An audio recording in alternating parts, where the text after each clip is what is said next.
Hey, folks. All right. Well, it was a holiday yesterday, so I didn't have stream going, so I'm doing a makeup day today. We'll be on for probably maybe hour and a half, 2 hours. I'm setting the clock right now. Give me a hot second, get this thing up and running here. 20 minutes on the timer. Go. Okay, cool. So, welcome back. Martial Power Monday on Tuesday. Give me a hot second here to make sure all my stuff comes through clean. Sounds pretty good. And now I gotta press a bunch of buttons. We're gonna do the Twitter shout out. Hey, check down in the description below. You'll see my my Twitter link. You'll also see a link to the different books that I've created that are available on DMsGuild. They're all 100% preview, so you can read the entire thing without purchasing. And obviously, if you do, I'd certainly appreciate your investment because these things take a ton of time to build. But it gives you an idea of where I'm coming from, the kind of quality that you should expect, and you can see how the stuff that I'm currently building folds into other content that we're creating on stream right now. All of this stuff is 100. You can see this document that I'm going to be working on right now, as well as other stuff that's in open beta testing, available on my Patreon at no cost. I'd love for you to jump on board as a Patreon, but no one's required to. You can check out the content at no cost either, and if you just want to support me. Mark Bober, most recent follower, thank you so much for Patreon support. You are a great guy, and you always have been, so I really appreciate you. But we're going to get into, without further ado, the stuff that you're seeing on screen here is some of the books that I have on DMsGuild, exploring Magic the Gathering color mana mechanics for use instead of spell slots. I've been using it for a few years now. They're all Electrum sellers at this point, so not a huge MTG crossing over to D&D audience, but there's enough of us out there to represent. So cheers to all. Today we are getting, here's the open playtest content. Again, this is, if you just check the comments in my on my Patreon channel, you'll see this this actual document that I am literally working on right here. Is linked for you to just go check it out, click into it, jump into this document, and you can read along with me as we go through this exploration today. So this is our 13th episode, so Eberron fans, shout out. Big 13. We have gone through a slew. We've already done strikes and reactions and maneuvers, actual just actions, as well as exploits that you can perform when using martial powers. The fifth discipline of power are sustained powers. I'm going to bump up here just to the other document I got rolling just so it's easy to scroll into. But you can see in the playtest content there are, this has since been adjusted. So I'm just actually going to go back up here. The playtest document is more current than the Master Alpha document right now. But that Alpha document will be available soon on Patreon for folks that pick up that tier once it's implemented. But you can see that we have stabilized. And sadly, we're sticking with long rest mechanics for mana pools. I am a huge fan of short rest mechanics, but there is a huge diversity in how they're handled at the table, and there's some indication that WotC is moving away from short rest mechanics. And if that's the case, I'd rather be on the long side than the short side of having to revise things. So I'm just going to go ahead and bite the bullet and have it curve into the current aesthetics of spellcasting. That's generally inside of the game, Warlock outstanding, having long rest mechanics. So that means, like, if you are a martial channeler using, and we went over this, I think it was session 10, 11, and 12, linked below in this playlist document of all the different martial powers that we've gone through.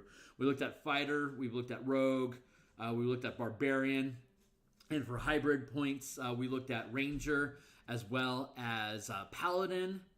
And so specifically today, what we're going to be focusing on, again, is sustained powers, which is effectively the same thought space as concentration spells. And if you check the link below at the color mana stuff that I have bundled down there, you'll be able to read all those mechanics. That the way that we approach concentration effects is by allowing for multiple spells to stack up simultaneously. But there's also in this game a lot higher. These variant rules have a lot higher emphasis on maintaining concentration. It's very conditional in RAW 5e mechanics that you're only sparingly checking for concentration. Basically, whenever you take damage or the DM says so, is when you would potentially be looking at making a concentration check. But using stack concentration mechanics that we have for these, just as part of tapping mana, as part of the 5-color mana system, you can have as many levels of effects as your maximum level allows. So like a 20th level cleric can stack up to 10 levels worth of concentration effects, but it also means that you would be sporting a DC of either half the damage you take as you would expect, or anytime you have to make a saving throw at all, any saving throw across the board, that saving throw has to be at least a 20 or higher if you're maintaining 10 levels of effects. If you're only maintaining 1 level of effects, then your concentration DC is only 11, which is pretty easy to hit, unless of course it's a cleric who dump statted intelligence, and it's an intelligence saving throw which they have no proficiency in and they have a penalty in. So a 20th level cleric making an intelligence check with a -2 on the check has, if the saving throw might be 15, that alone may be difficult, but then your concentration would also have to be 11 or higher to sustain that 1 level worth of effects for you to not lose concentration when you're making that intelligence saving throw. And there's discussion and rules about increasing the frequency of saving throws in your game as just incidental hazards that a character is going to be making more frequently because they're able to maintain concentration on multiple effects at the same time. And again, on top of that, a kicker is that there's no set duration. If you're maintaining concentration on 3 or 4 different effects, it's a real pain in the ass to have this flowing timetable of, I activated haste here, and that's going to last for 10 minutes, and I've got this stun, this paralysis effect that's active, that's going to only last for a minute. So under rules as written, even if you allowed for maintaining multiple concentrations at once, you'd have all these different line effects that you would have to constantly be updating your timesheet on for you to know what is active and what isn't. And that is a huge pain in the ass.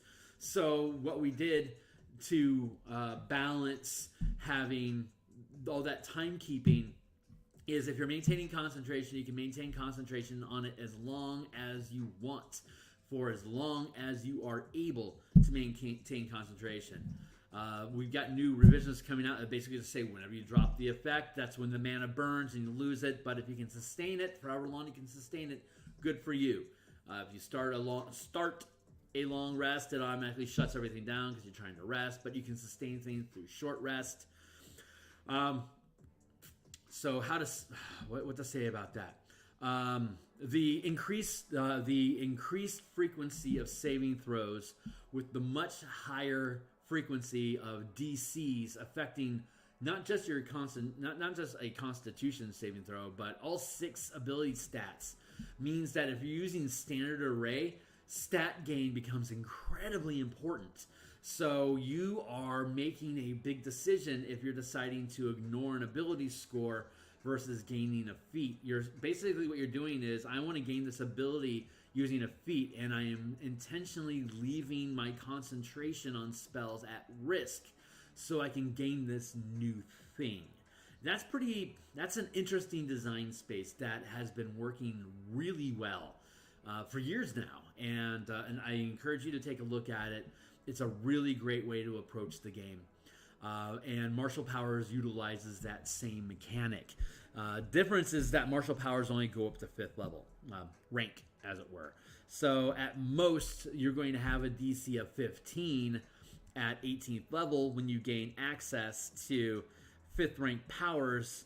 That means if you're sustaining 5 ranks of powers, at most you're, again, if you're going to take damage, it's going to be half whatever the damage is, or you're making a saving throw, it's going to be a DC 15 or less. It depends on the number of ranks of power that are maintained. So if you're only sustaining 1 rank of power, then your DC is just, your concentration check is going to be a DC 11 against any saving throw that you make, just as I just described. So if your fighter is wading into combat against Sturges and he's making Constitution saving throws or Strength saving throws, then great.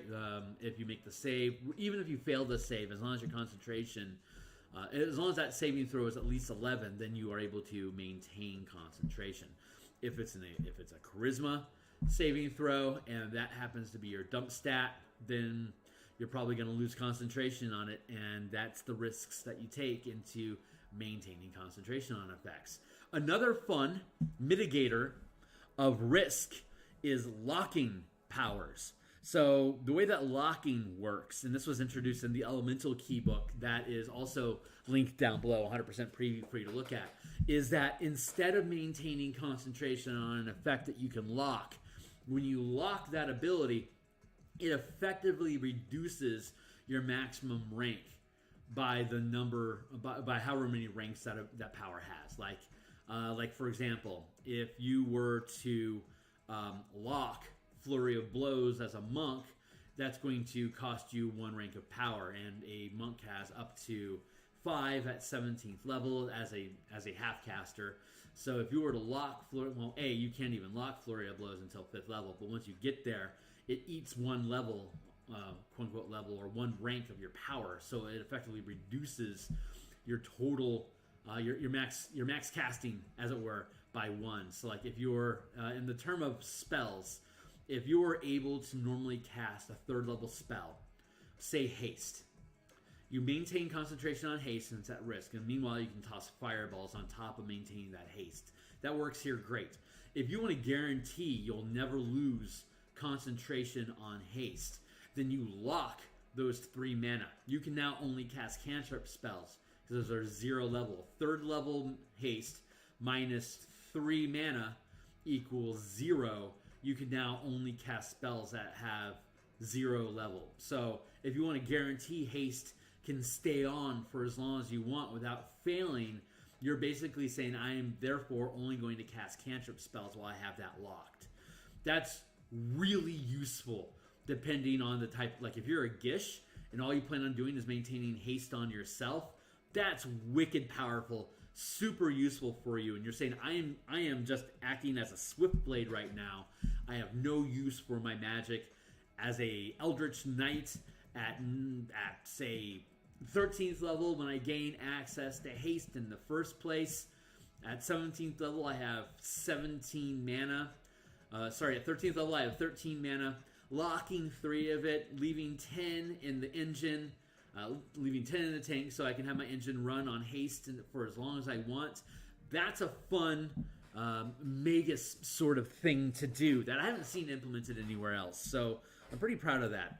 And that's basically what sustained powers are. All the powers that we have here have a cost of level 1 to 5, or we call them ranks to prevent confusion. So rank 1 to 5.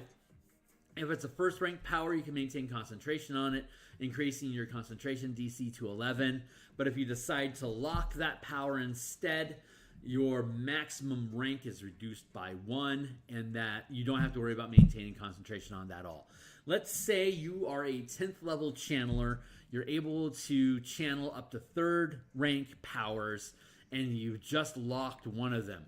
that means that you are limited to powers of second level or lower only until you unlock or release that locked mana, that locked channel, as it were. You would be able to lock one, and you could sustain two more, and your sustained concentration DC, if you were to tap two and lock one, although you have 3 powers maintained, you are only maintaining concentration for 2 of them because one of them got locked.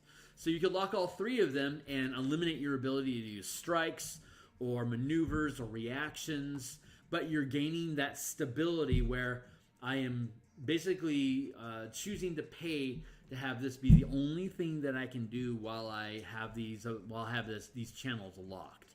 So it's a fun way to build a Gish.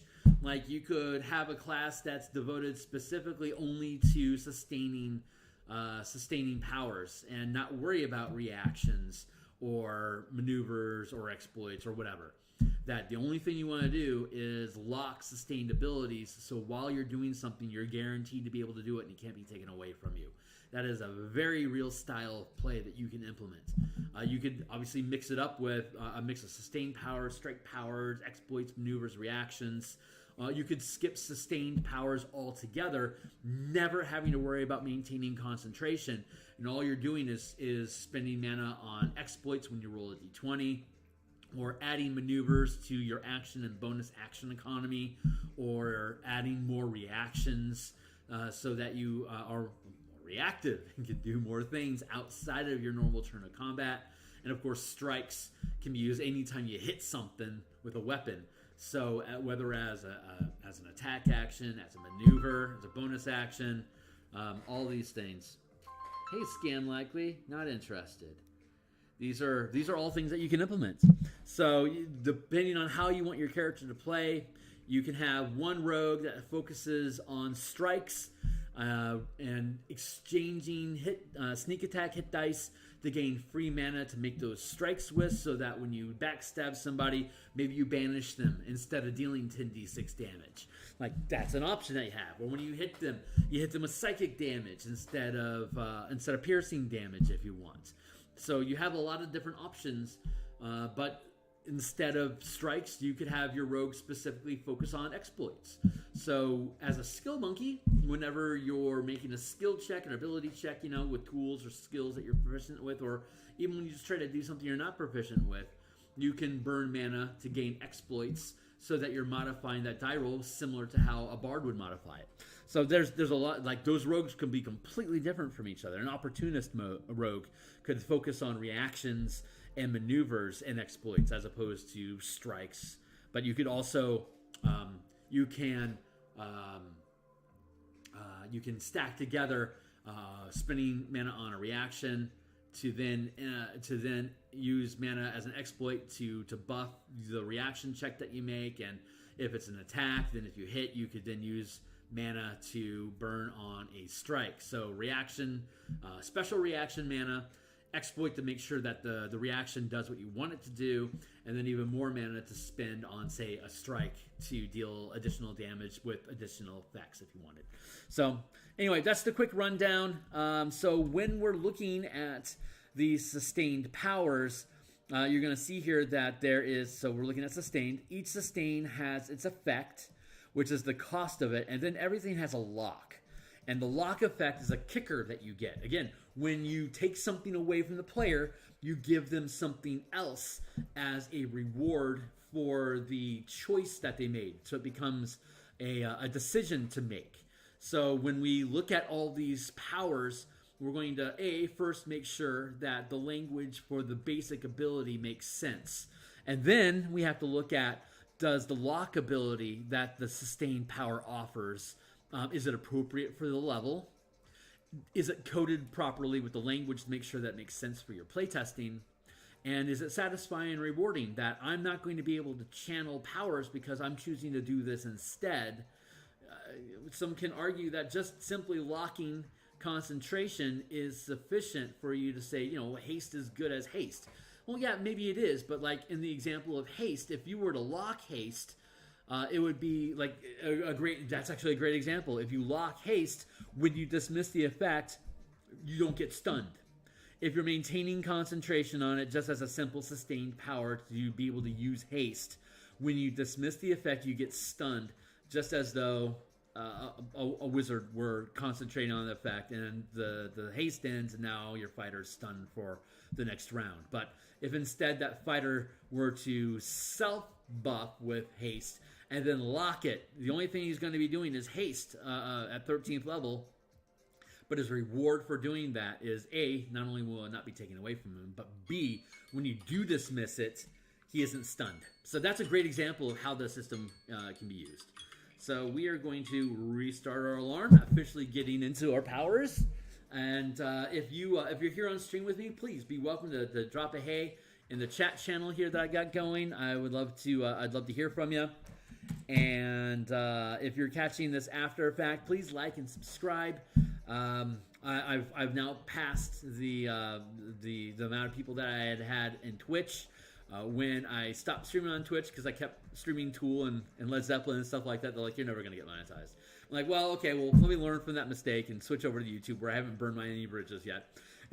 and I've now gotten to 76 subscribers. I have surpassed my previous personal best, and I'm really happy and very thankful for everyone that's supporting me. Still only 1 out of 3 people that look at my channel are subscribed.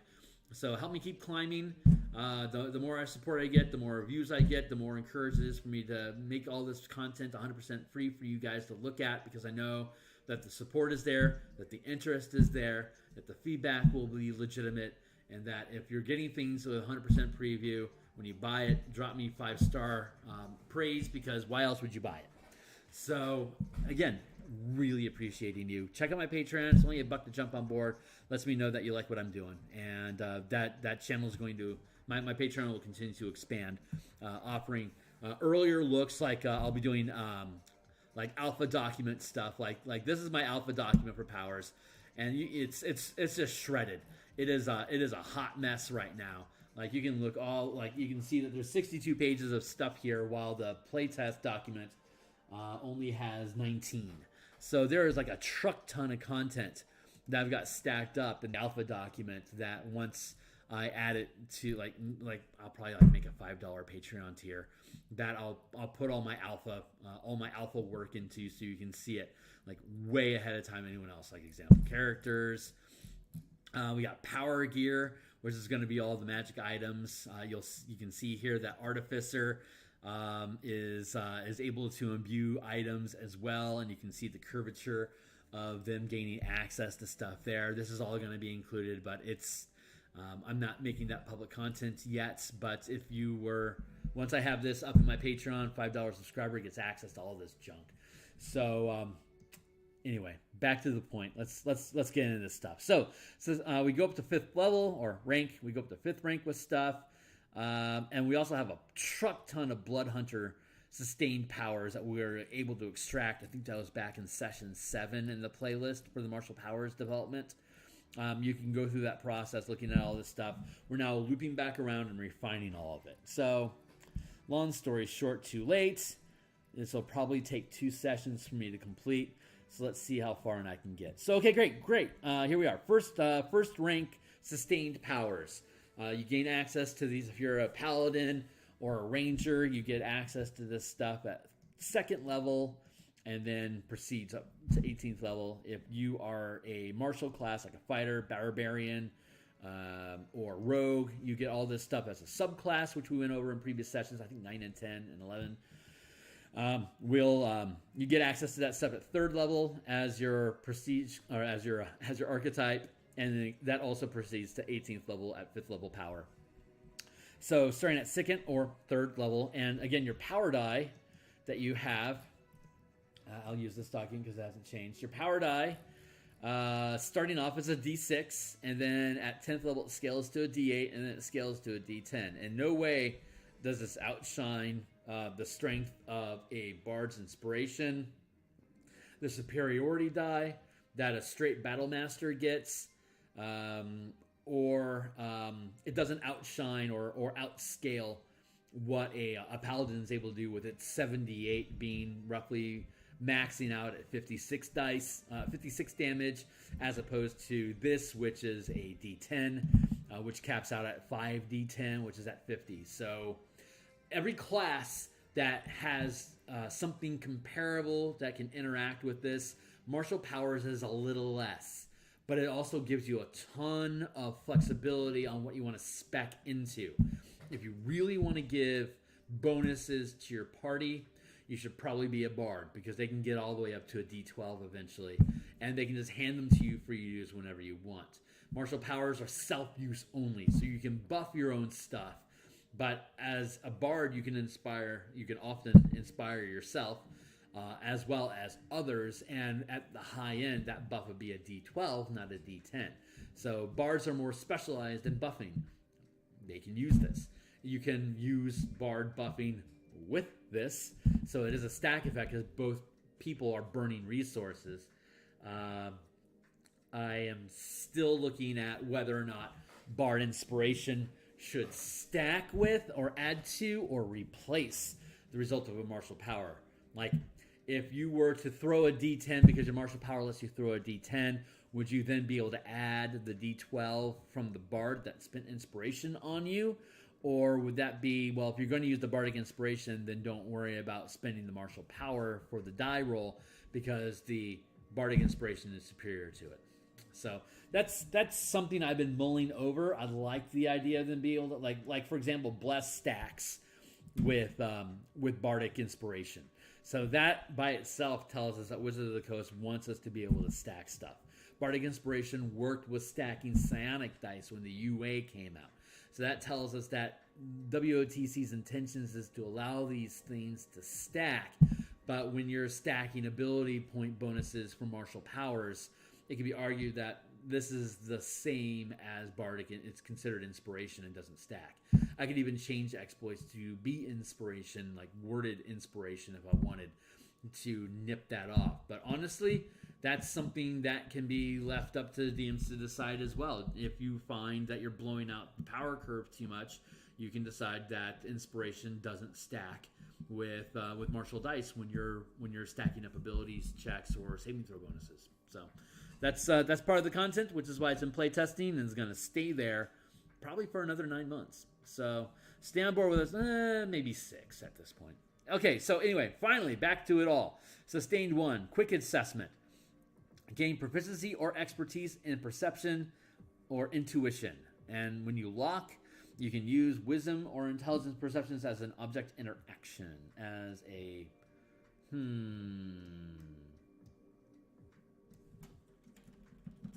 rolls. You can use wisdom or intelligence perception rolls once during your turn as a free action. That feels better. Quick assessment period. You gain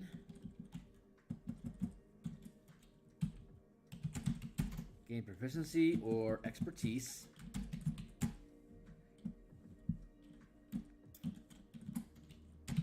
when making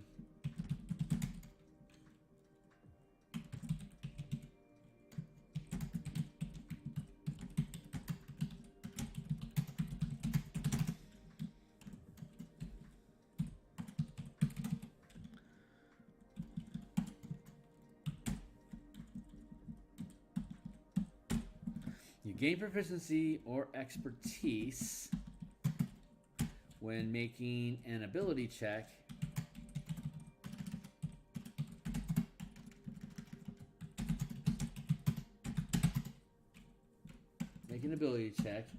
using the perception or intuit skill. I think that's what it's called. Intuit.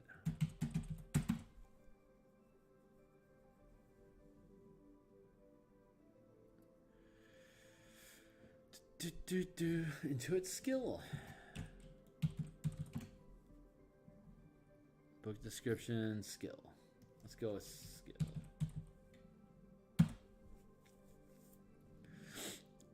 skill empowerment, skill expert, skill variance, skill and precision, changing the skill, boon, skill and precision, borrowed knowledge, polish, apology, jerk.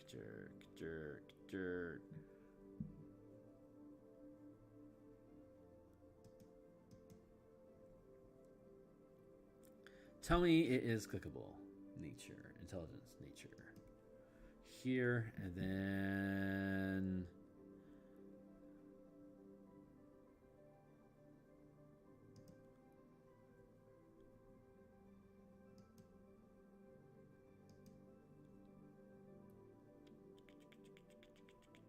Arcana, history, intelligence, ability checks using each ability, proficiency bonus, ability checks, typical bonus difficulties, near impossible, 5, 10, 15, 20, 25, 30.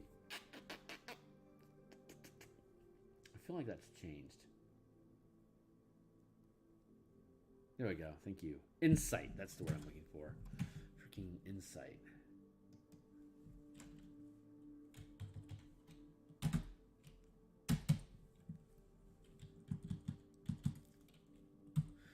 You gain proficiency. I better do a quick search for Intuit.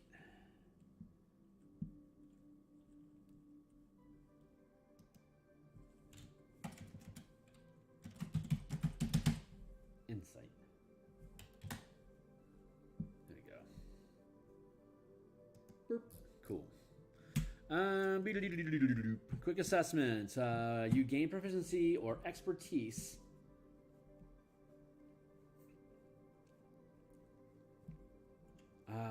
How should that be?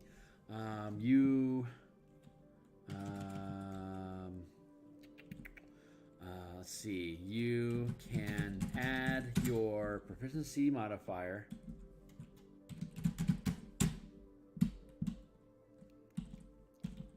when making an ability check using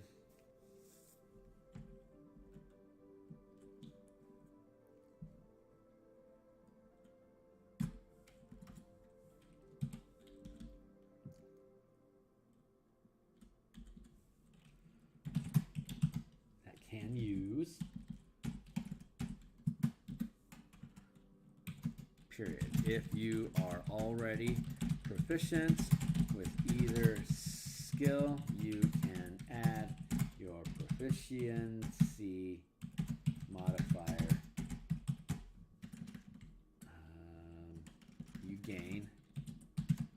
You instead gain. You can instead add the modifier twice as though you have expertise. Twice, period. This doesn't. Twice as though you have expertise in these skills. That might or might not be clunky. You can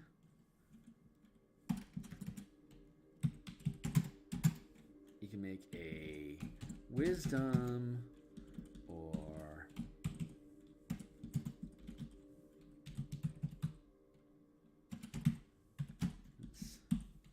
perception check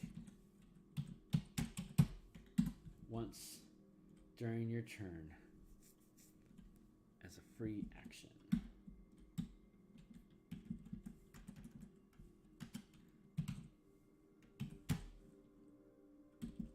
During each of your turns as a free action. That should be sufficient. Blind sense.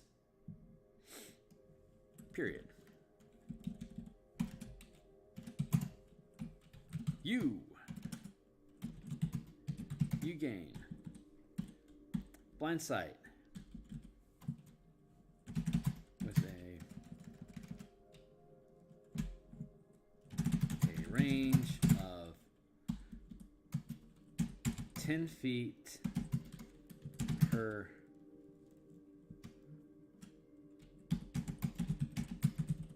your proficiency bonus.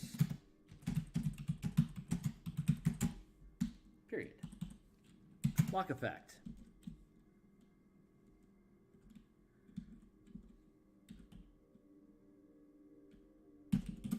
While locked,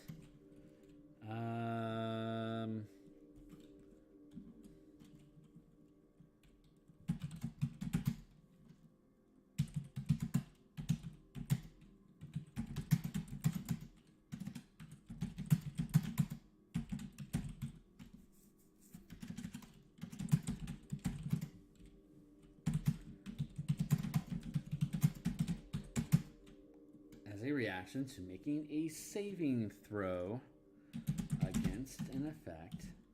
There we go.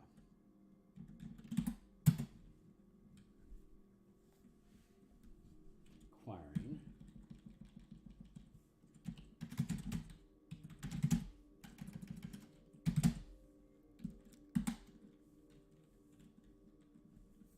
You lock this power as a reaction.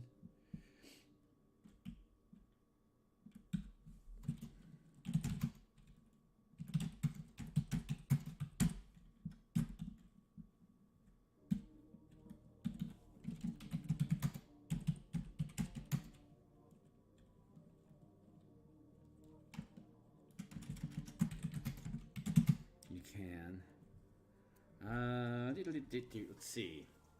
Blind sense, and you make saving throws that require sight.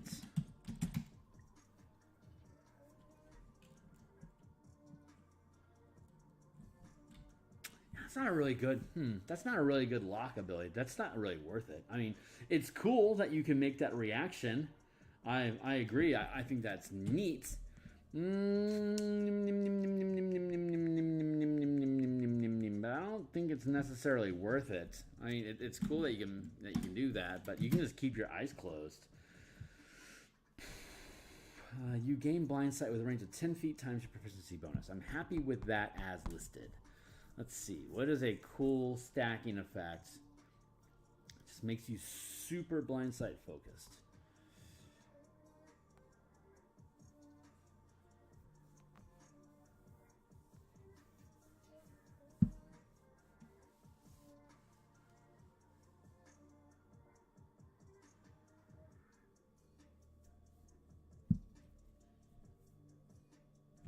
I don't know. Let's look up blind sight real quick. Let's see what kind of bang we're getting for that buck.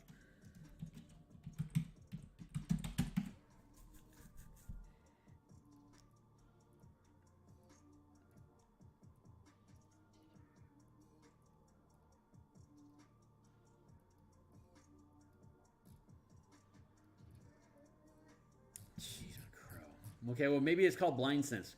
D&D Beyond's search functions are just the frickin' worst. Wizards, fix this crap.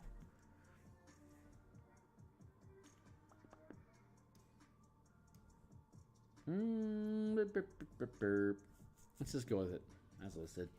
Blind sense. Starting at 14th level, you're able to hear. If you are able to hear, you're aware of locations of any hidden or invisible creatures.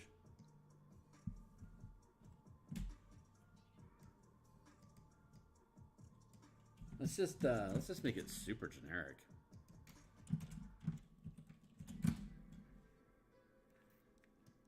Since blind sense isn't actually a thing, we have to improvise. Blind sense. You are aware location of any hidden or invisible creature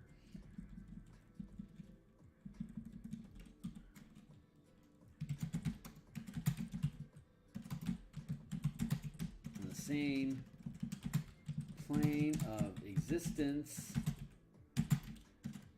as you within 10 feet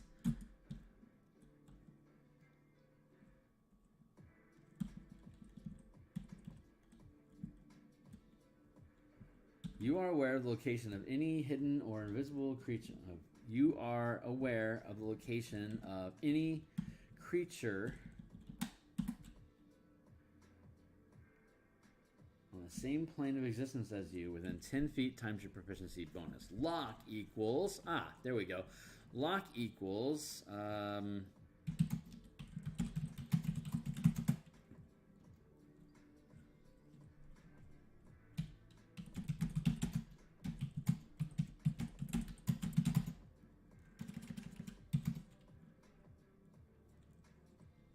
objects, obstacles. How would I word that? In addition, you are aware of the location of all objects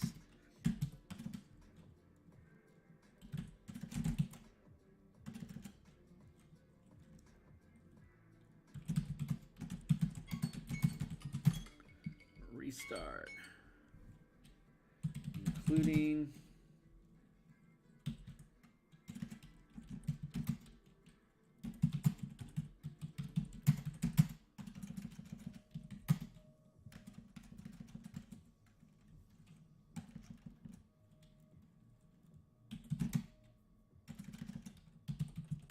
walls, floors, and ceilings of structures.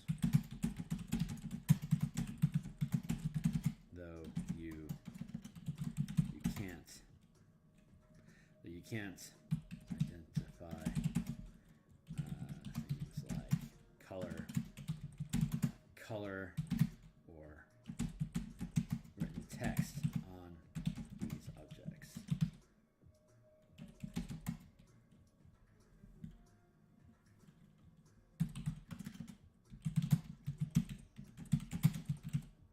I don't know, maybe that's more wordy than it needs to be, but it's the gist of what I'm trying to kick. Walls, floors, ceilings.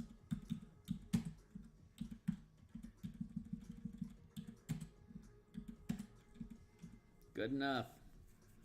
My editor and writer will be able to help me find a better way of phrasing that, but that should be good enough for the test. Let's see. Blind test should come before a quick assessment, so let's just go ahead and cut and trim. There we go. Honestly, all these things. And then OPQ. It's got blind sense resolve, quick assessment resolve, quick draw. Let's just push these things back to where they're supposed to be.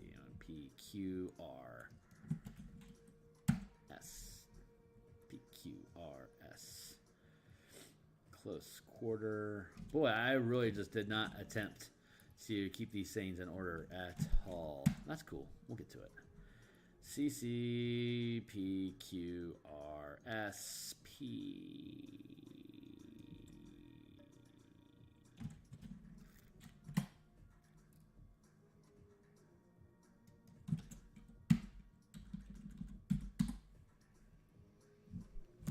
Is our timer still going? Or did I accidentally shut it down? I still got an hour left.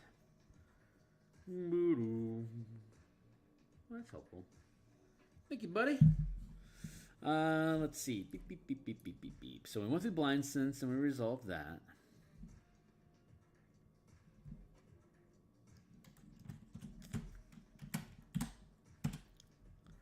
Go back to quick draw because I need lock effect.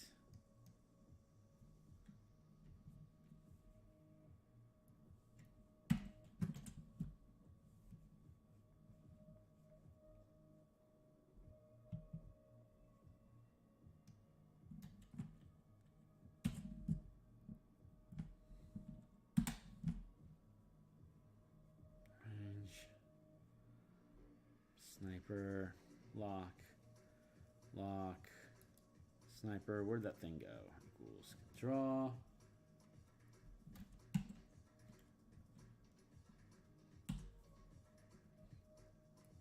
Power shield, power armor, crouching, close quarter.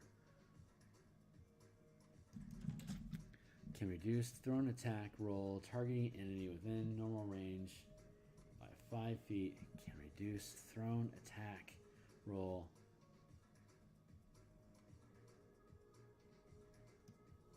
Oh, that feels like a close quarter archery thing.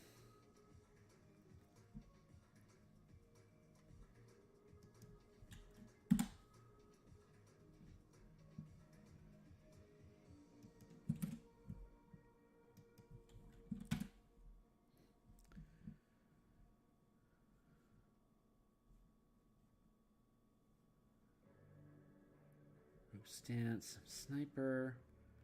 Yeah, okay, cool. We're straight. Sorry. Hey, ready to go, man? How you doing? Bloop. Let me get my text So far, so good. Slow start. It took a little while for me to run through the gist of how sustaining and locking powers works, but we got through it. So now we're just going through the sustained to see how stuff gists. So I'm going to probably put that in bold, make sure it stands out. So we went through blind sense, close quarter archery, period. We're doing text cleanup today, as usual. Here, when you make a ranged attack while you are within 5 feet of a hostile creature, you do not have disadvantage on the attack roll. Before you make an attack with a ranged weapon that you are proficient with, you can choose to take a -5 penalty to the attack roll. If that attack hits, you add +10 to the damage, to the attack's damage. This doesn't stack with a sharpshooter feat or sniper power. You can use strike powers with ranged attacks made within normal range. Lock. Period. You can use reactions with ranged weapons as though they are melee weapons with the reach property. Reaction with ranged weapons against targets within 10 feet. There. All right, so let's walk through this. So what are we doing? First off, rangers, they can use ranged weapons with strikes for free, period. That's just something that a ranger can do. Normally, when you are using a strike power, basically like, this version, we went over this before a couple sessions ago. Basically, strikes are like a more universal paladin strike spell that allows you to add damage and cause an effect by spending mana on hit when you hit something. That is typically, for most classes, most people that use martial powers, that ability is limited to melee weapons or attacks, or melee weapons that you throw. So it doesn't normally include ranged weapons. Rangers, if they take, and we went over this a couple of sessions ago, have the unique ranger fighting style that when you take it as an optional fighting style at second level or whatever, you can use martial strikes, the strike powers with ranged weapons. They don't have to be thrown. There's also there's also powers in here that allow you to ignore the restriction on ranged weapons for using with martial strikes. If you see either like as a maneuver or as an exploit, but also as sustained powers. And this is the first example of one of those sustained powers, close quarter archery. So, and again, it adds quality of life to stuff that we see feats doing, and it allows you to make use of martial strikes as part of a ranged weapon attack, all bundled into a 1 mana sustained effect that, again, you can lock. And when you lock it, you don't have to maintain concentration on it anymore, but it reduces the max level of powers you can channel at all by the number of mana that you lock. A second level ranger that were to use close quarter archery, or a third level power champion that were to select the power champion as your archetype, either one. Let's just go with the ranger because they're fun. Or hell, let's say a paladin. A paladin that were to take close quarter archery. Normally, a paladin wouldn't be able to use smites with ranged weapons. But if you take the close quarter archery feat, when you make a ranged attack while you are within 5 feet of a hostile creature, you do not have disadvantage on the attack roll. That alone is value. On top of that, before you make an attack with a ranged weapon that you are proficient with, you can choose to take a -5 penalty to the attack roll. If that attack hits, you add +10 to the attack's damage. This doesn't stack with the sharpshooter feat or sniper power described further below. So the sharpshooter feat is the classic feat that you take in 5e if you want to basically do power attack with ranged weapons. And then on top of that, you can now use strike powers with ranged attacks that are made within normal range. So that adds a lot of that. That's basically a free feat with some added value that you're going to spend mana to gain access to while you maintain concentration. You can do this for however long you maintain concentration on it. If you lock the ability, then it is sustained until you decide to release the lock, but it reduces the amount of mana that you can channel at all. So again, that second level paladin that just gains smite.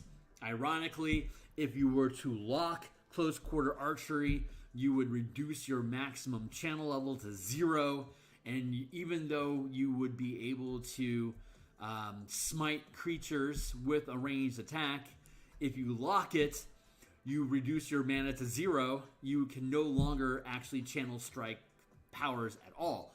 At 5th level, or using the martial power system at 6th level, when your paladin gains access to 2nd level powers, or 2nd rank powers, if you lock close quarter archery, you still have 1 mana open that you could then use to channel 1st rank strikes. So by 6th level, a paladin would be able to lock close quarter archery and also be able to smite at the same time. If you want to leave this open so that the channels remain open and you can thus maintain concentration and potentially lose concentration on close quarter archery, you would not only be able to sustain close quarter archery, but you would also be able to spend mana to smite at the same time. Does that make sense? Hopefully that makes sense. Locking removes the ability to concentrate, or the need to concentrate on something, but it reduces the amount of mana that you can use while it's locked. So it stays balanced, but you're deciding what kind of a character. Like if you just for example, fighters don't get a lot of mana out of their own pocket, but you can lock abilities so that all day they could haste, or all day they have access to close quarter archery, so they could become a really good archer even if they aren't able to smite yet because of it. So that's the quick skinny of it. When you make a ranged attack while you are within 5 feet of a hostile creature, you do not have disadvantage on the attack roll. Let's go with, I'm going to actually bullet point this stuff here and then here.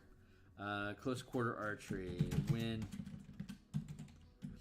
When you channel this power, you gain the following abilities. Okay, so let's have a conversation about balance. Blind sense. That may or may not comparably give you a bunch of kick or just rote benefits in comparison to close quarter archery. But when we're building these things, we need to compare them against what are things that you can take as feats that you gain for free.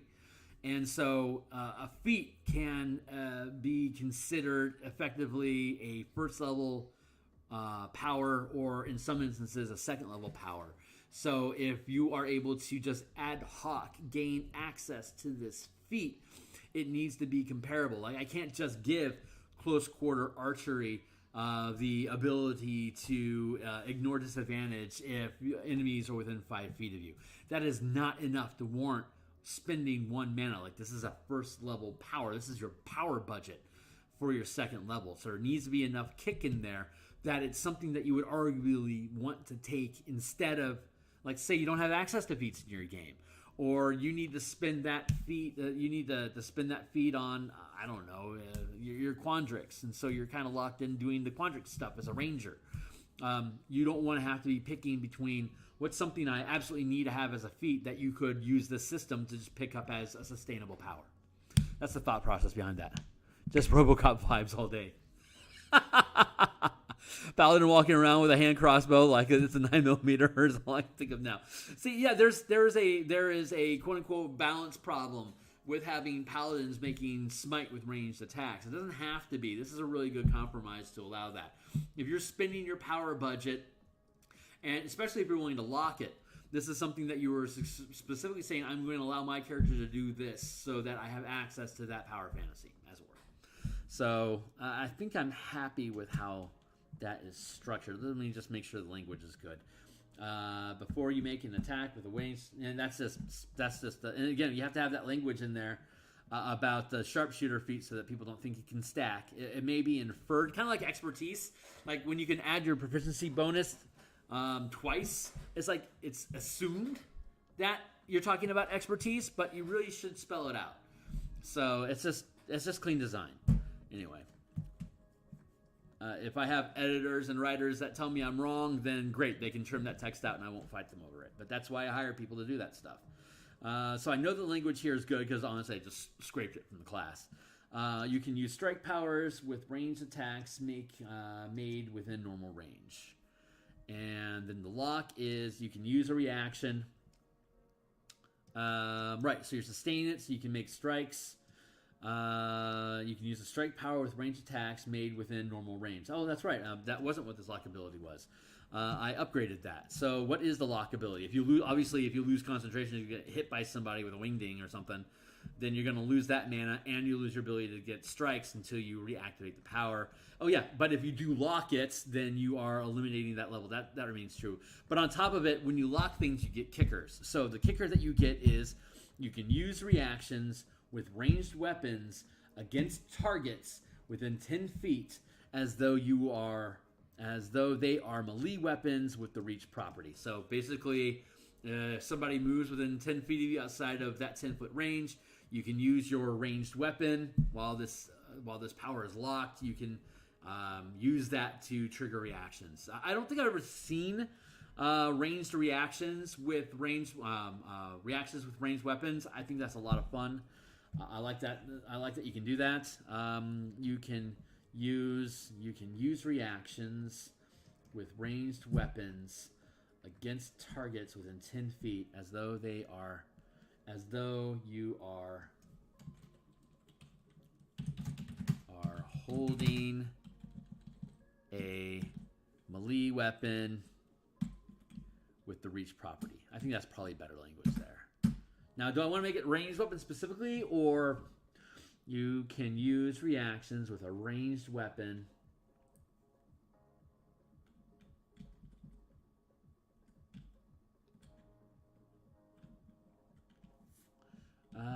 you can. That's probably not the right language. It's probably close. I mean, if you get the gist of it, then it works. But I suspect the language is going to change. Like you can make a reaction against creatures within 10 feet of you with a ranged weapon as though you're holding a melee weapon with the reach property. That's probably better wording for it, but I'll hire someone else to make that choice for me. Crouching Stalker.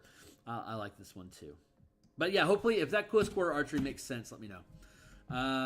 Crouching Stalker. You can crawl and stand from prone with no additional movement costs. Let's go with this and then do it this way.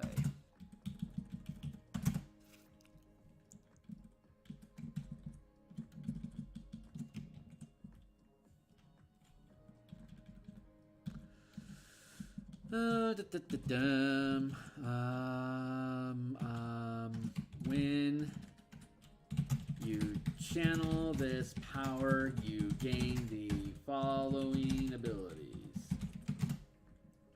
You can crawl and stand from prone with no additional movement cost. That is definitely not worth 1 mana. It's barely worth a feat. It's too niche, right? So let's stack on it. Attack rolls you make while prone don't have disadvantage.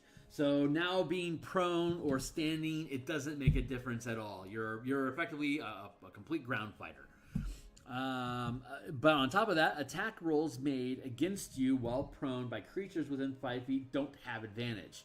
That also, again, makes you equal footing whether you're standing or crouching, but it gives you the tactical benefit of always being at disadvantage to hit while you are crouching against ranged fire. A lot of value there. And then when lock, gain advantage on stealth checks while prone.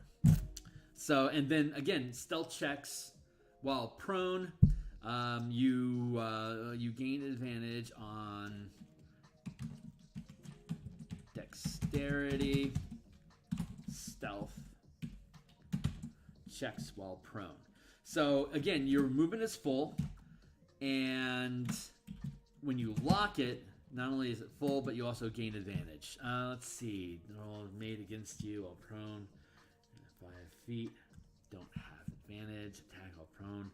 Don't have disadvantage. I almost feel like the attack rolls made against you while prone by creatures within 5 feet don't have advantage. I almost feel like that should be a lock effect. Yeah. Yeah. I hear you, buddy.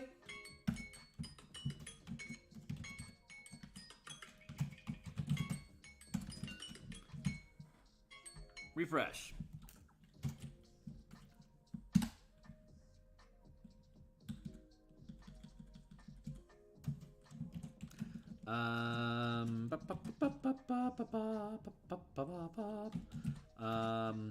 When you lock this power, you gain the following abilities. That's pretty easy language to follow. Cool. So yeah, that's stacked up, but all these things are like super freaking niche. But if you're a crouching stalker, you're going to arguably want to have this active whenever you're doing stealth mission runs. Like rogues and rangers in particular are going to value this. If you want it, by the time you're 5th level, it might be even worth consider locking this so that you have that advantage on stealth, and that even if you get caught in melee, it's not in melee combat, it's not going to hold too much against you. I think just as a sustained power by itself, you can crawl and stand from prone with no additional movement costs. Attack rolls you make while you're prone don't have disadvantage. Those are pretty good. You know what? Honestly, yeah, I think I want to move that back to where it is. Don't have advantage. Let's see. By creatures within 5 feet, don't have advantage. Period. Attack rolls you make while prone don't have disadvantage. You gain advantage on stealth checks while prone. So I can get rid of that. Put that back. This is, again, this is the gig. Us combing through these things to see if we like how they sit. So there's a lot going on that Crouching Stalker has, and there's not much reason that you might want to lock it to sustain it for long-term effects, but the ability to gain stealth dexterity checks while you're using Crouching Stalker, that actually is pretty compelling.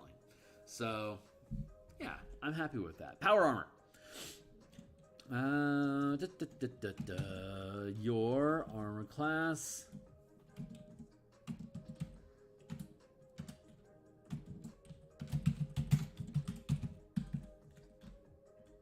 is 13 plus dexterity modifier plus 1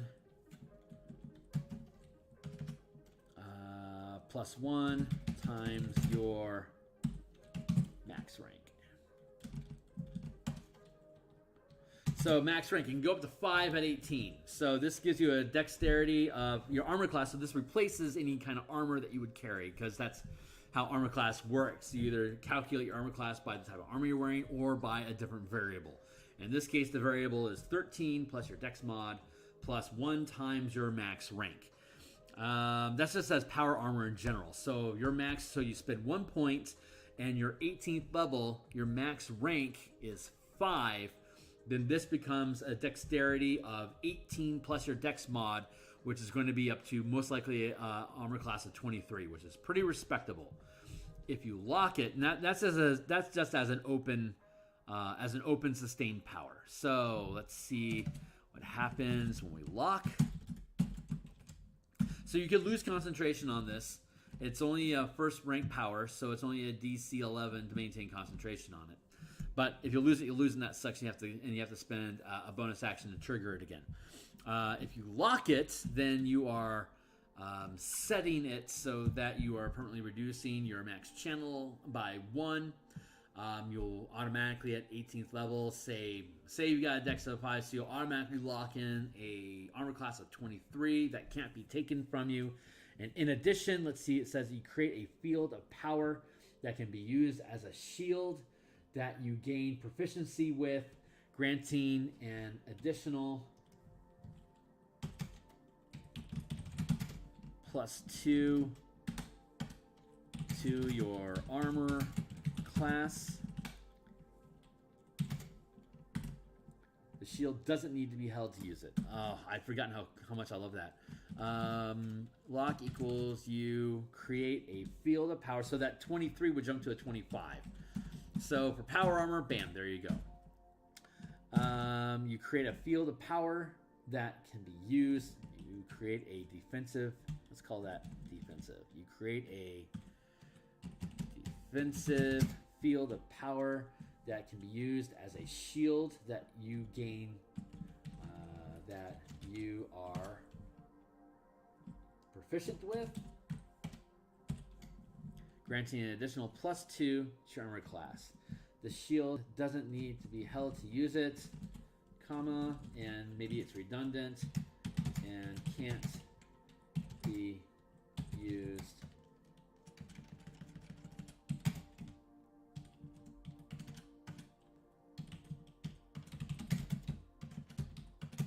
holding a shield while this power is locked. That's the shield doesn't need to be held to use it and doesn't stack with any shield you are holding. That's probably not the best language, but it's good. It's good for now. So let's get, but let's move this so it's here, there. Poop.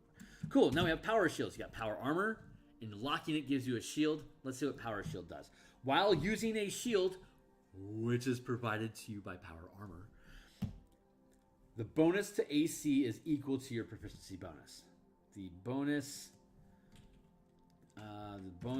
gained from the shield is the bonus to your armor class gained from the shield is equal to your proficiency bonus. And of course, at first level, your proficiency bonus is +2. At 18th level, it's +6. So if you've got the power armor stacked with power shield and you want to lock all this stuff, let's see, power armor locked, that's going to go to a 23, and then you can stack on the power shield with it to take you to a armor class of 29. It'll take 2 mana to do that. If you want to lock them both, then it reduces your max channel power from 5 to 3, but you're gonna be gish tanky as hell. Let's see, power shield period. While using the shield equals period while, and then lock equals, I'm keeping this block equal effect going to distinguishment. Lock equals as a reaction to being targeted by an attack from a source you can see before the roll has been determined success. You gain a +5 AC bonus until the beginning of your next turn. You gain an additional. It's just a shield spell, but you can only use it once. Let's see. Lock equals you gain an additional +5 AC bonus until the beginning of your next turn. You can burn 1 mana during your turn as an exploit to gain. Additionally, you can burn 1 mana during your turn as an exploit to gain use of this reaction again while power shield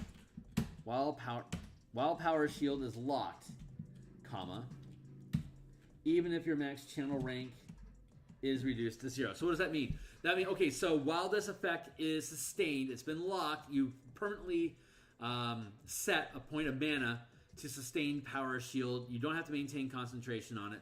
When you lock it, which is a reaction to lock it, normally locking is just part of channeling, or you can do so anytime during your turn. But specifically as a reaction, triggering the same circumstances as the shield spell, at any time you can burn 1 mana to be able to use basically the shield spell. So that's a kicker for encouraging and incentivizing you to lock power shield. So that 29 can bump to 34 when used. That's pretty gishy, but isn't beyond what a normal fighter would normally be able to do anyway. 20, 22, plus 3 takes 28, plus 5 kicker takes you to 33, 34. So you're going to get a plus 3 shield. At 18th level, you got your plus 3 plate armor. So that takes you to armor class 23. You get your shield plus 3, which gives you another plus 5. So that takes you to a 25. This is the power armor locked with the power shield. Takes you to, that was 26. This one takes you to 29. It's proficiency 23 plus 6, 29. With a possible up kicker to 34 using the shield spell. A normal, let me look at the rules on armor real quick, because I think you don't get any dex bonus, but let me look. Armor. Let's look to see if that's true. Animated armor, demon armor, armor, armor, armor, armor, armor, armor, armor, armor, armor, armor. Come on, dude. Just give me armor.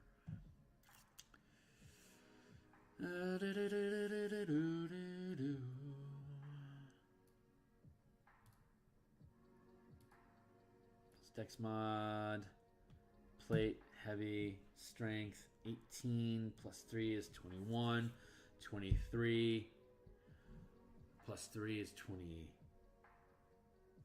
18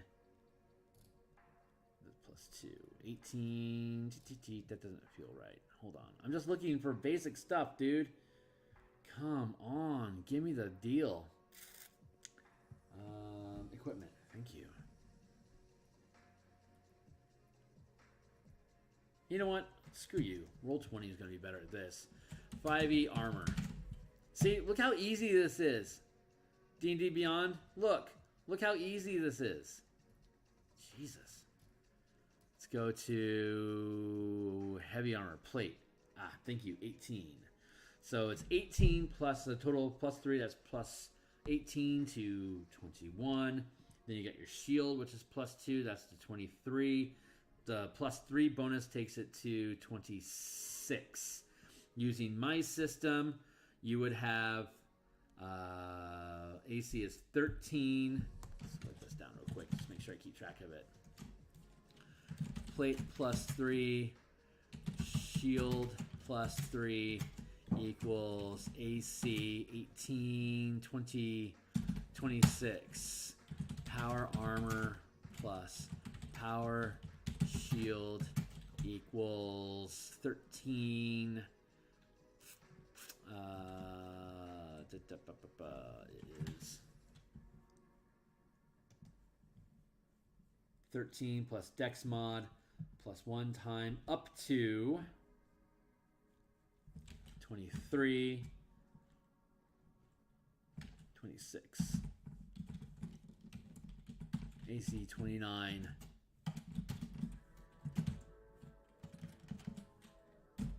It's actually 24 plus dex, if specking.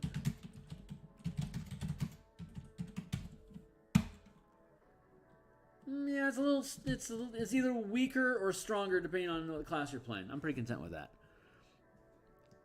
Oh, great question. Hey, Renatico, thanks for asking questions, man. Let's see. Question. Have there been any powers that interact with aura effects? I've been exploring some aura options and have a few ideas to throw around. No, specifically not. There is. I have been. I went through the process of converting all of the Rangers into martial power equivalents, making changes where needed. I think there is an opportunity for us to use the aura chassis of paladins. There are various aura options, whether it's from the core class or subclass options that can be used with powers. I want to be respectful of that, whether you use it or not. So it is a space that is on the that's on the workbench that hasn't been fully developed yet. So like I went through stream like maybe last month or so, going through the martial powers with the different subclass options to see what would make sense. This would be an example of how you can curve into that space as well. So, but no, I haven't specifically mentioned any yet, but it is a conversation I think is worth having, and I'm looking forward to it. I don't necessarily know if I'm going to hard code messing with auras, especially off of the paladin specifically. But as it's listed, like all these powers are not designed to trigger benefits for allies that are within range of you, unless, like, I think there's some exploits, some maneuvers that do that, but I haven't specifically built into that space, and I don't plan on it until I have an opportunity to dig through here on stream with you guys the look of how paladins might be able to implement that stuff. So for now, no, I don't. I'm happy to share those thoughts with you and throw those ideas around, but if it ends up specking in the direction that I go, it's going to end up being in the book. So, you know, bear that in mind, that I'm actively developing stuff that I plan on making use of. So if this is like your own idea, your own thoughts, and you don't want me picking at them, I don't blame you for not sharing them. But I just wanted to have that disclosure out there because it's only fair that I do. So cheers. Okay, so I'm happy with Power Shield. I'm happy with your ability to spend mana on the fly while it's locked to be able to use the shield spell reaction. I'm a spell point enthusiast.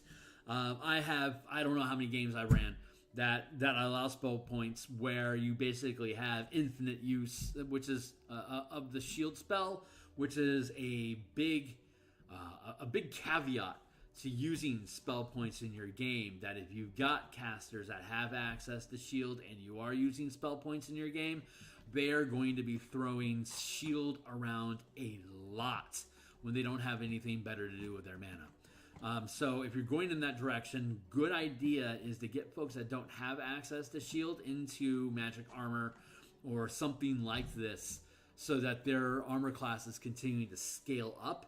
And then effectively shield after like around level 7. Shield is basically a mana tax for being in combat. When your DM is calibrating everything off of the marshals that are running around with a much higher armor class than the casting classes that have access to reaction shield. Again, just to reiterate it, you should be treating combat as a mana tax. If you are not actively burning mana to kick up shield as a wizard and you get caught out of position, you will be hit. Like 85% of the time, you're gonna get hit. That's how spell points gets balanced using these crazy reaction mechanics that Wizards has, assuming that you're going to maybe use it for 6 times a day as opposed to 20. So big flavor change, worth noting. Keep that in mind. Let's see. Quick assessment. We already went through this one, so we're already good with that, and then we put it in the right order. Quick draw. Let's look at quick draw then. Quick draw equals period space U. You can draw thrown weapons as part of an attack against targets within normal range without using an object interaction to do so.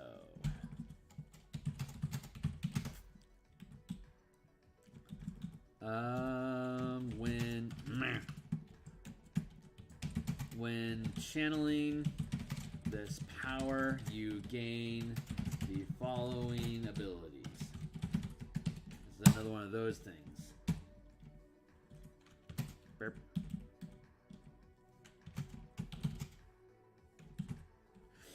You can draw thrown weapons as part of an attack against targets within normal range without using an object interaction to do so, period. You can reduce thrown attack rolls targeting enemies within normal range by 5 and gain +1 PD. I should just steal the same close quarter combat language here.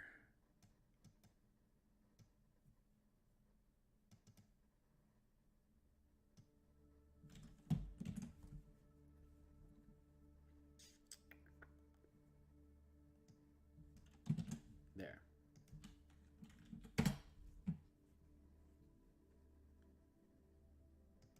How does a sharpshooter feat read?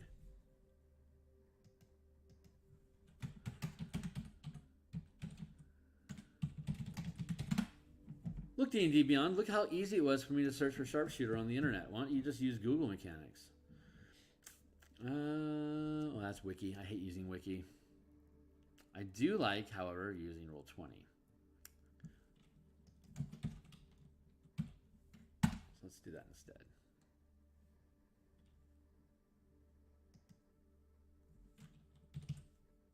That way.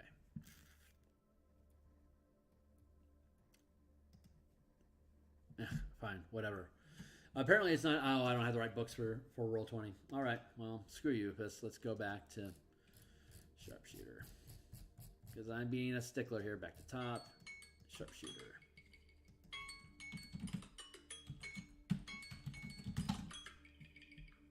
Ooh, man, my day is flying by, yo. Sharpshooter.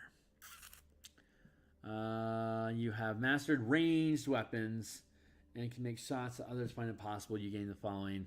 Attacking with at long range doesn't impose disadvantage. Your ranged weapon attacks before you make an attack with a ranged weapon. These all say ranged weapons, and thrown weapons are not. So you don't actually technically stack with sharpshooter because sharpshooter only applies to ranged weapons. So that is unnecessary text. Cool. Lock equals quick draw benefits. Can also apply to attacks made at long range.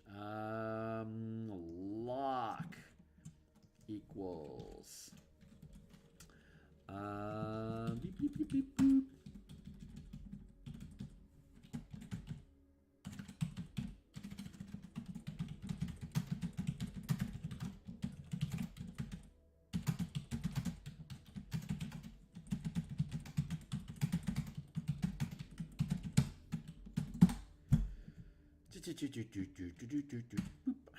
Before you make an attack with a before you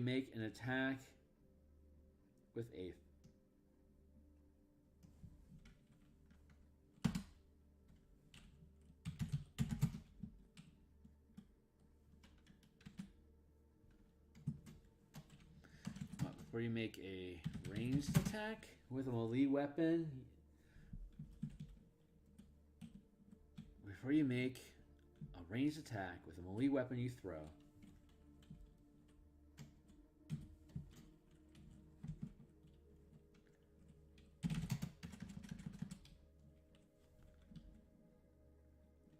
with a thrown melee weapon you are proficient with,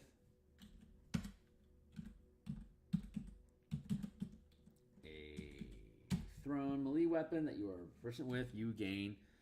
You can choose to take a -5 penalty to the attack roll. If the attack hits, you gain +10 to the attack's damage. Before you make a ranged attack, abilities gained. Throw weapons as part of an attack against targets within normal range without using an object interaction to do so.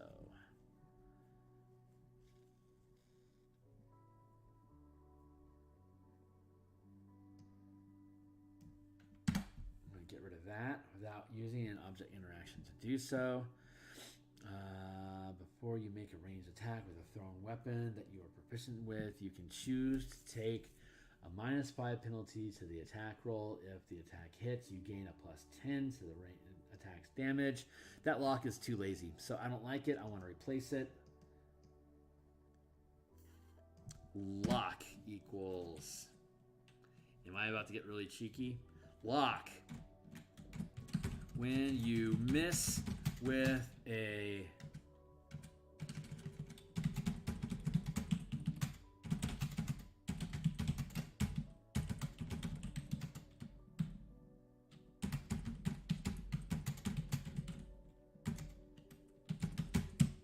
How about that? That's kind of maybe that's more than what Quick Draw has, but I definitely like the idea of stuff like that. Maybe not though.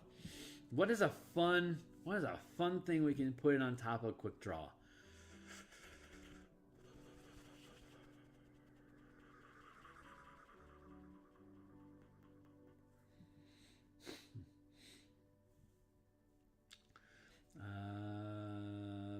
Before you make a ranged attack. You can draw thrown weapons as part of an attack against targets without using an object interaction to do so. Before you make a ranged attack with a thrown weapon you are proficient with, you can choose to take a -5 penalty to the attack roll. If the attack hits, you add +10 to the attack's damage. What am I missing? What am I missing for this?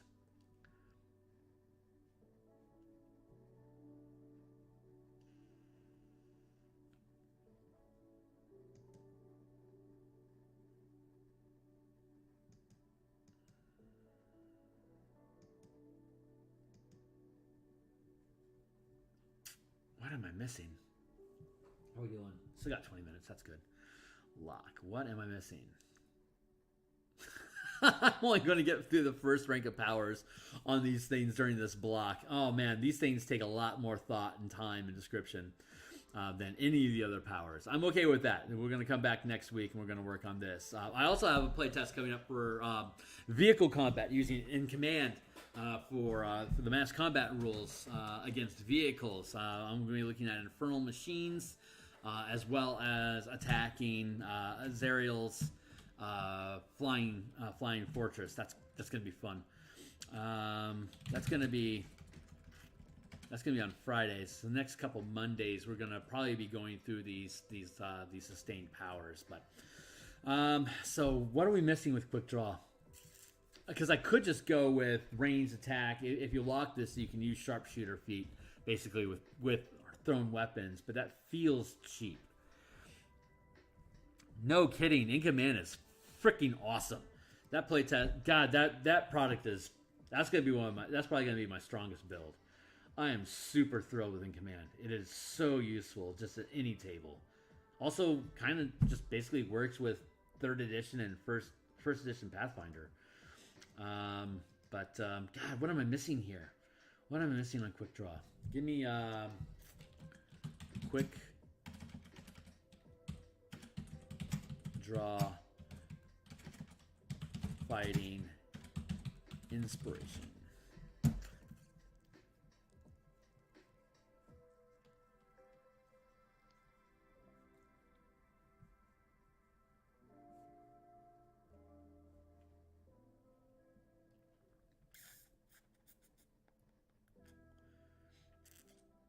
Yajitsu practitioners, jeez.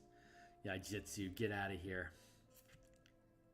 3rd edition Yajitsu was sick. It was basically a proficiency modifier to gain X amount of D6 as a sneak attack, quote unquote sneak attack, ambush attack. If you rolled a 23, it's like you got 13 D6 extra damage when you draw your weapon to attack. Well, maybe that's what we should be looking at then.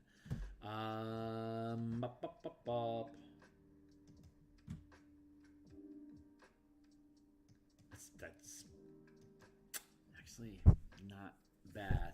Block equals gain advantage.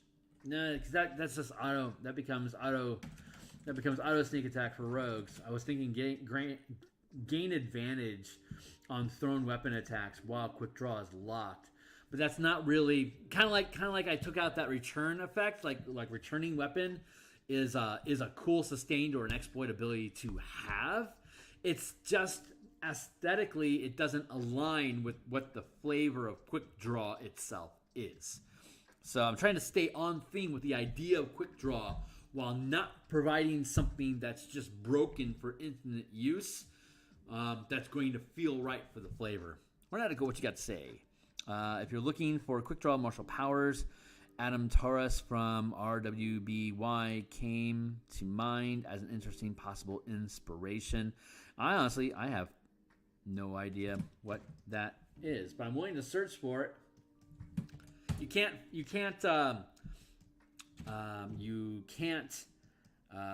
copyright powers or mechanics, but you can definitely borrow inspiration from each other. What is this stuff? Because I don't want to just steal from him. That's just wrong. But what is this? Post time skip, past, color.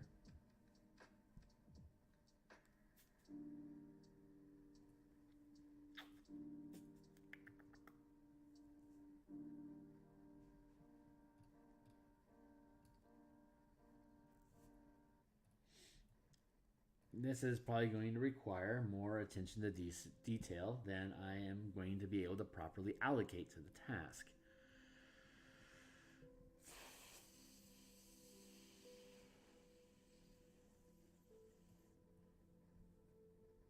Okay, there is the argument that quick draw applies to more than just thrown weapons, though I am obviously applying it to thrown weapons here. So maybe it's the title itself is the misnomer, not the allocation of skills.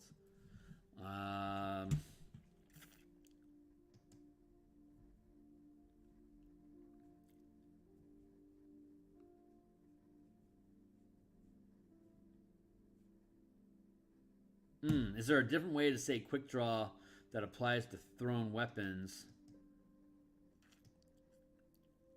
Quick draw, no, quick throw. Maybe quick throw is a better title.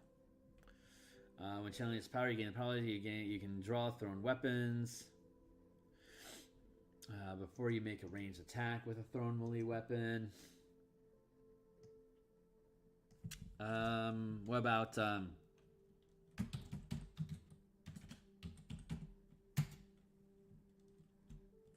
hurled combat?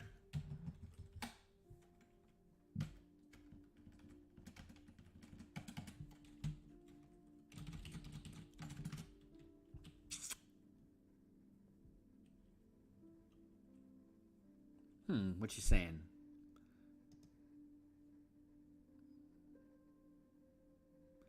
I will have to check in on this. I will invest some time looking at that stuff. But I think quick draw as a narrative is more broad than just weapons. So let's see.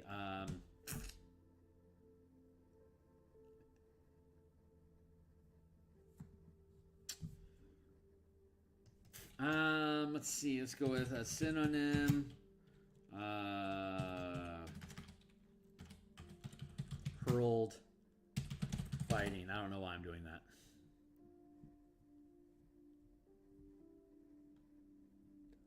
Stinging, sending, pitching, launching, heaving, flinging.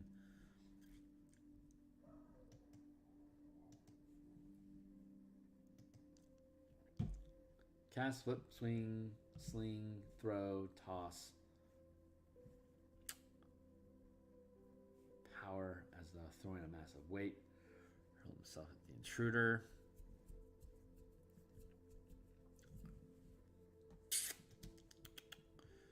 Channeling his power, you gain the following. Let's see.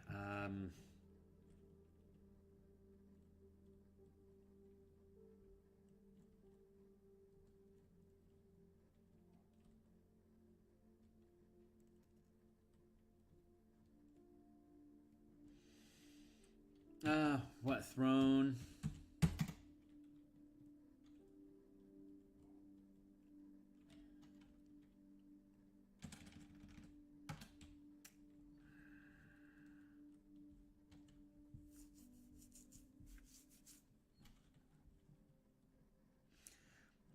Thrown, chuck, throw, hurl, heave, toss.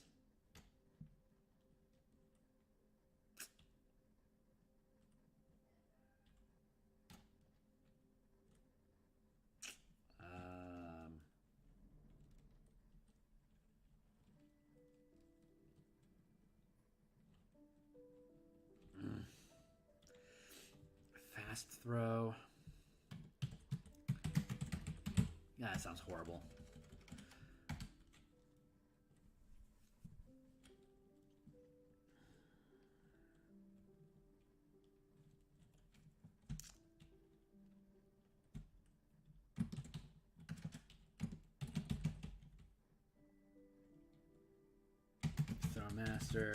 Throw mastery, thrown, specialist, hurling, throwing,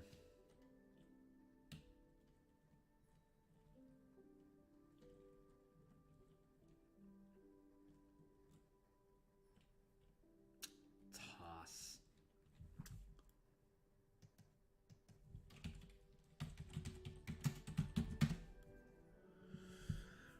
hurl, cast, fling, pitch, shy, lob, repel.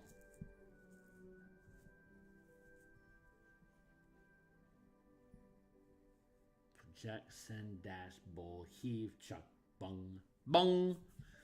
Flail, roll, tumble, jerk, twitch, wriggle, rise, squarm.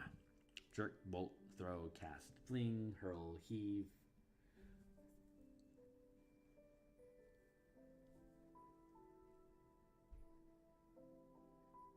Oh, damn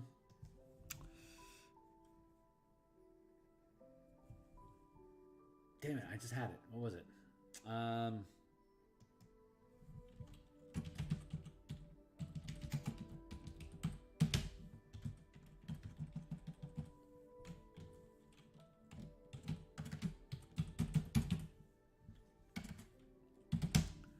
There, hurling assault. That's probably good enough. What do you got to say? For throwing weapons, maybe something that allows for rapid fire attacks or a spread of projectiles. I'm not sure. I've not thought about throwing weapons that much. So let's see. Hurling assault. When channeling this power, you gain the following abilities. You can draw thrown weapons as part of an attack against targets without using an object interaction to do so. Before you make a ranged attack with a thrown weapon, you are proficient with you can choose to take a -5 penalty. Hurling assaults. Let's see. If that attack hits, add. Oh yeah, great. When you that works now. When you miss an attack with a thrown weapon, you can the weapon can return to your hand. There you go.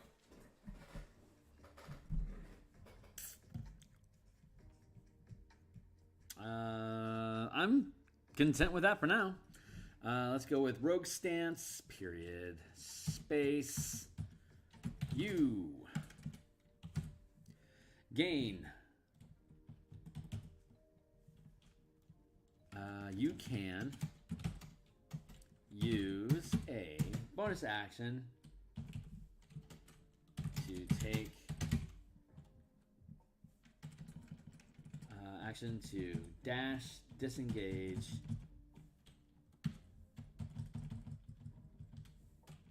or hide. Period.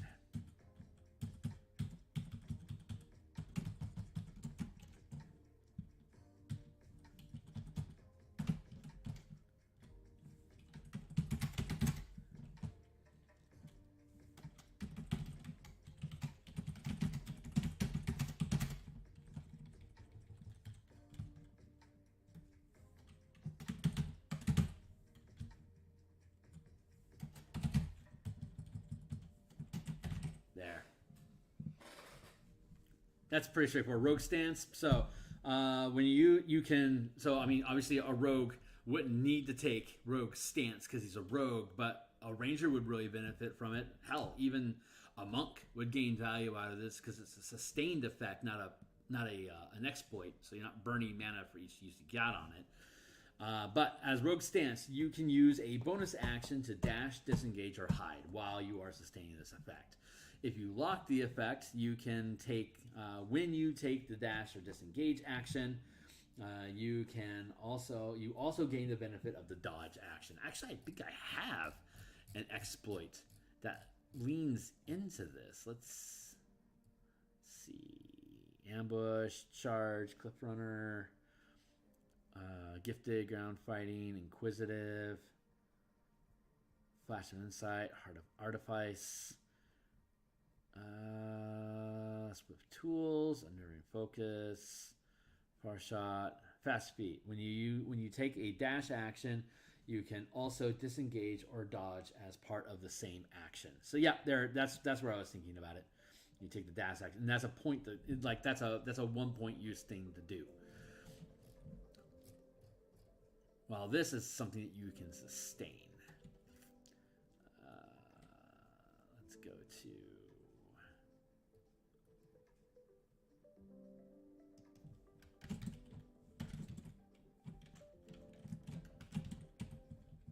dash, disengage, hide. When you take the dash or disengage action, you also gain the benefit of the dodge action. Cool. Sniper. Period. You gain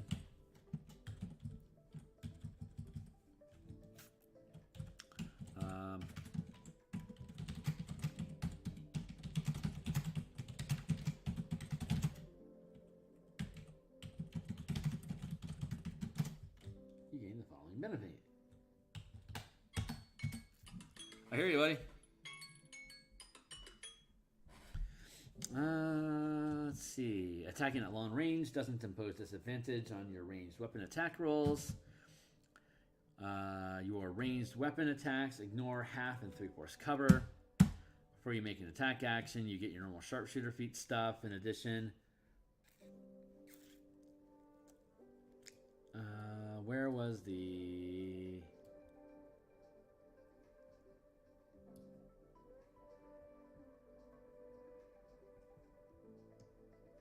Period. Sniper. Period. This doesn't stack with the sharpshooter feat or close quarter combat.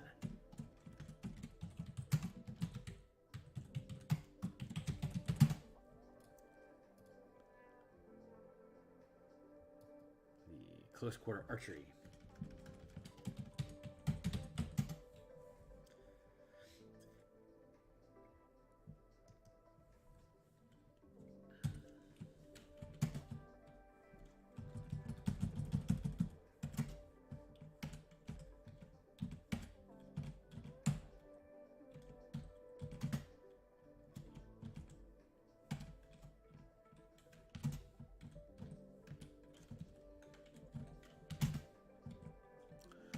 Well, Barble Dupe.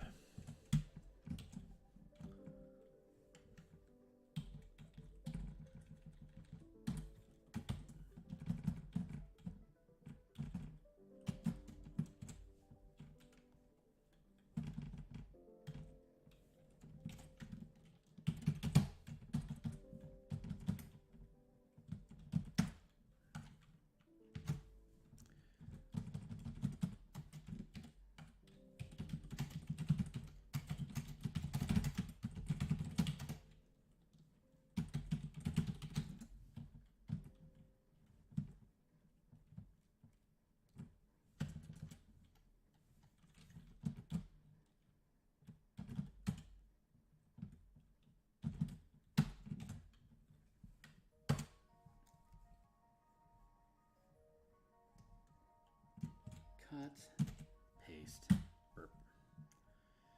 You can strike powers with range attacks made within a normal range. A -5 penalties.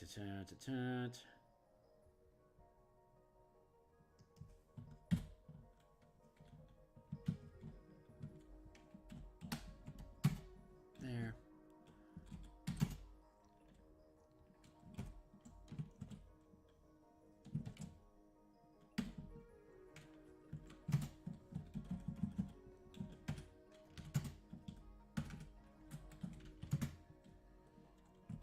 Come on, dude. Cut, paste, paste. There we go.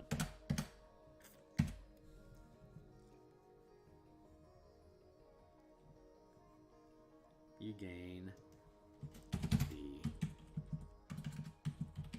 following additional abilities.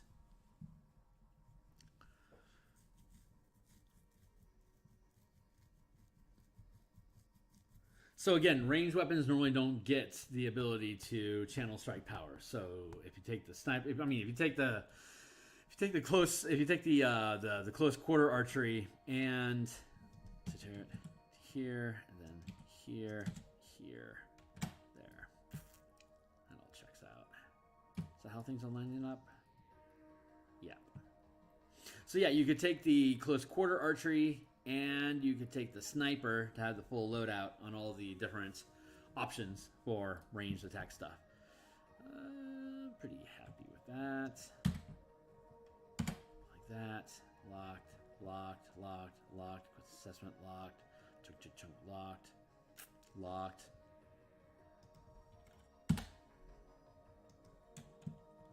Okay, well, we're going to have to pick this up again. Auto succeed.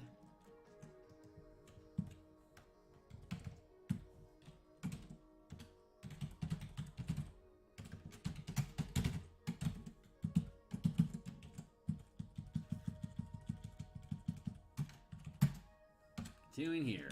So we'll continue here next week and continue developing the martial powers.